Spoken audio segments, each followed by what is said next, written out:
बिस्मिल्लाहिर्रहमानिर्रहीम। अस्सलामुअलैकुम। कैसे हैं आप सब? अल्हम्दुलिल्लाह हम ठीक हैं और अल्लाह पाक के हुक्म से इंशाल्लाह आप भी ठीक होंगे। आज आपके लिए लेकर आए हैं ईद स्पेशल डिज़र्ट। आप फ्रूट कस्टर्ड कह लें, फ्रूट ट्राइफल कह लें, बचपन से खाते आ रहे हैं अल्हम्दुलिल्लाह से, बहुत मज़े की बनती है और आप भी इसको ज़रूर ट्राई कीजिएगा और अपने बच्चों को बना के दें और मेहमानों के लिए भी आप बना के रखें। ईद के लिए बहुत ही मज़े का लगता है और बहुत ही आसान तरीके से बन जाता है और आप ईद के साथ साथ इसे रमज़ान पार्टी में भी इस्तेमाल कर सकते हैं। और ईद के लिए तो तैयारियां ज़ाहिर है अब से कोई ना कुछ सोचना शुरू कर दें कि ईद का मेन्यू क्या होगा। तो आपकी आसानी के लिए लेकर आए हैं बहुत ही ज़बरदस्त फ्रूट कस्टर्ड, क्रीमी और फ्रूट के साथ बहुत ही लजीज। और चलते हैं इसकी इंग्रेडिएंट्स की तरफ। सबसे पहले हमने एक कढ़ाई लेनी है, उसमें 1 लीटर हमने दूध डाल देना है। दूध को हमने कच्चा है तो उसको अच्छे से हमने बॉईल कर लेना है। बॉईल करने के बाद इसमें हम डाल देंगे 1 कप भर के इसमें जाएगा चीनी का और हाफ़ टी स्पून इसमें जाएगी इलायची का पाउडर। इलायची का पाउडर खुशबू के लिए और जायके के लिए डालेंगे हम इसमें। और चीनी और अच्छी तरह से डिज़ोल्व हो जाएगी और इसमें बॉयल आ जाएगा। तो हमने 1 कप दूध लेना है और उसमें हमने डाल देना है ये तकरीबन 2.5 से 3 चम्मच जो है वो 2.5 से 3 चम्मच डाल देने हैं हमने वनीला कस्टर्ड के। अच्छे से हमने इसको अच्छे से बीट कर लेना ताकि लम्स वगैरह इसमें ना रहें, क्योंकि अगर इसको हम अच्छे से मिक्स नहीं करेंगे तो वो जब दूध में डालेंगे तो फुटकियाँ सी उसमें बनना शुरू हो जाएंगी। अच्छे से बीट हो जाएगा। आप ये देखें दूध में भी बॉयल आना शुरू हो गया है, दूध पक रहा है। तो इसी स्टेज में हमने इसमें डाल देना है जो कस्टर्ड का मिक्सचर हमने बना के रखा है। दूसरे हाथ से हमने अच्छे से चम्मच हिलाते जाना है, कंटिन्यूसली इसको चलाना है ताकि इसमें लम्स ना बने। और एक साथ बिल्कुल नहीं डालना, थोड़ा थोड़ा करके डालेंगे ताकि टेक्सचर हमें उसका जिस तरह से क्रीमी सा चाहिए उस चेक कर लेंगे कि टेक्सचर बन गया है तो फिर हम उसको उतना ही रिक्वायर्ड होगा तो डाल देंगे। ये देखिए माशाल्लाह से अभी से इसका टेक्सचर ऐसे है जैसे क्रीम होती है, आप इस देखें। और इससे ज़्यादा हमने इसको गाढ़ा नहीं करना। अब हमने बस 5 से 7 मिनट के दौरान इसे पकाना है। बहुत ही लजीज इस तरह से चम्मच पे हम लगा के देखेंगे फिंगर की मदद से। अगर तो ये इस तरह से लाइन बन रही है क्लियरली तो ये समझे आपका कस्टर्ड तैयार है। इसी तरह से हमने रनी सा रखना है, बहुत ज़्यादा थिक बिल्कुल भी नहीं करना। और अब हम इसको रूम टेम्परेचर पर ठंडा होने के लिए रख देंगे। दूसरी तरफ हम फ्रूट्स कट कर लेते हैं। फ्रूट्स आप अपनी मर्ज़ी का ले सकते हैं। मेरे पास एप्पल है और 3 पैक वाले फ्रूट्स हैं, क्रीम है टेट्रा पैक की, व्हिपिंग क्रीम और साथ में है बादाम और फ्रूट केक कस्टर्ड है हमारे पास। आप केक ले लें या फ्रूट केक ले लें, जो भी आपके पास अवेलेबल है आप ले लें। इस तरह से सिरप हम इसका 3 पैक वाले उसका फ्रूट्स का निकाल लेंगे।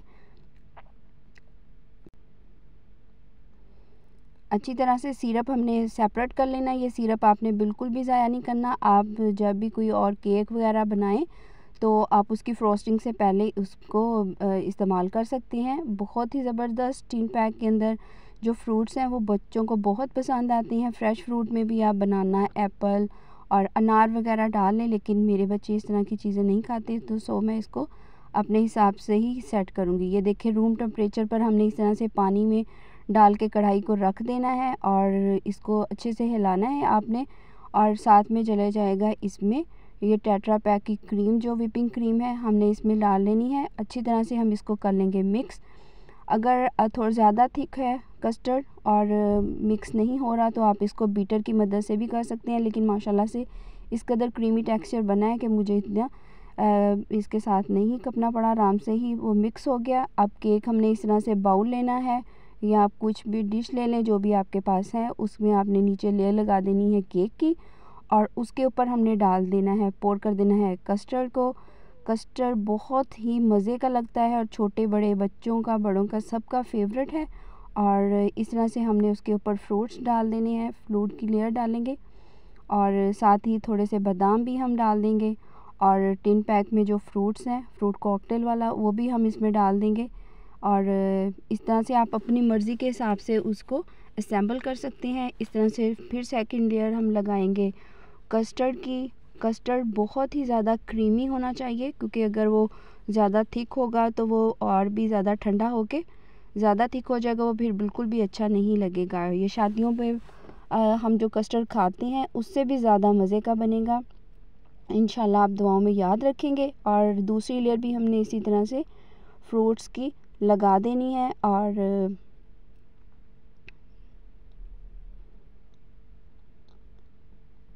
आज थोड़ा सा मेरा गला भी ख़राब है, इसीलिए थोड़ी सी वॉइस ओवर में थोड़ा सा प्रॉब्लम हो रहा है, तो कोई बात नहीं, चलता रहता है। रमज़ान में फिर मेडिसिन वगैरह भी नहीं खा सकता बंदा।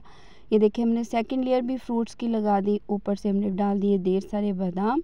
बादाम बच्चों को वैसे खाने के दें तो इतने शौक़ से नहीं खाते, तो आप इस तरह से फ्रूट्स और ड्रिंक्स में डाल के दें ताकि वो इनको खा लें। और ऊपर से हमने चूरा किया हुआ जो केक बच गया था वो हमने डाल देना डेकोरेशन के लिए। और बहुत ही ज़बरदस्त सा हमारा फ्रूट ट्राइफल रेडी हो चुका है। और अब हम इसको बिल्कुल चिल करके और फ्रीज़र में आप चाहें तो 1 से 1.5 घंटा फ्रीज़र में रख लें। अफ्तार टाइम आप जब इसको ठंडा सर्व करेंगे बच्चों को बहुत मज़े का लगेगा।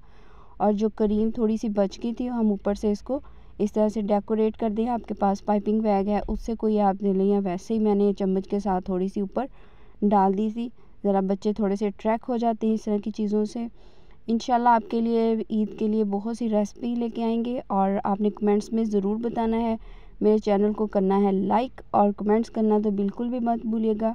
और आपके फ़ीडबैक से ही हमें हौसला मिलता है। ये देखिए माशाल्लाह से लुक चेक करें, और बहुत ही ज़बरदस्त जो चीज़ दिखने में अच्छी लग रही है वो माशाल्लाह से खाने में भी उससे भी ज़्यादा मज़े की होगी।